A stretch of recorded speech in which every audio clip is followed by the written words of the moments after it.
बिस्मिल्लाहिर्रहमानिर्रहीम। हजरात सी वक़ार, social media पर कुछ आदमियों को, कुछ लोगों को, कुछ नौजवानों को उलमाए रब्बानीयीन, उलमाए दीन को, मौलवी हजरात को गालियां देते हुए, इन्हें बुरा कहते हुए, इन पर तनकीद करते हुए और इनका मजाक उड़ाते हुए कुछ अफराद को मैंने देखा, तो मैं बड़ा परेशान हुआ कि ये ऐसी जुबान उलमाए किराम के खिलाफ ये लोग क्यों करते हैं।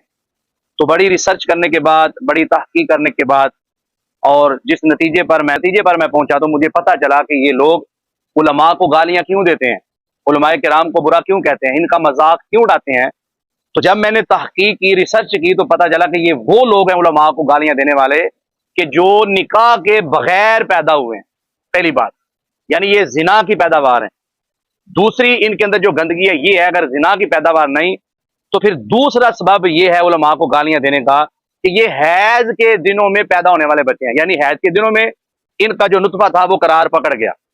तो ये दो बड़े सबब हैं कि जो लोग उलमाए किराम को गालियां देते हैं वो हलाली औलाद नहीं हो सकती, क्योंकि जो हलाली औलाद हो उसे पता होता है कि मैं जिनसे पैदा हुआ हूं इनका निकाह पढ़ाने वाला मौलवी है।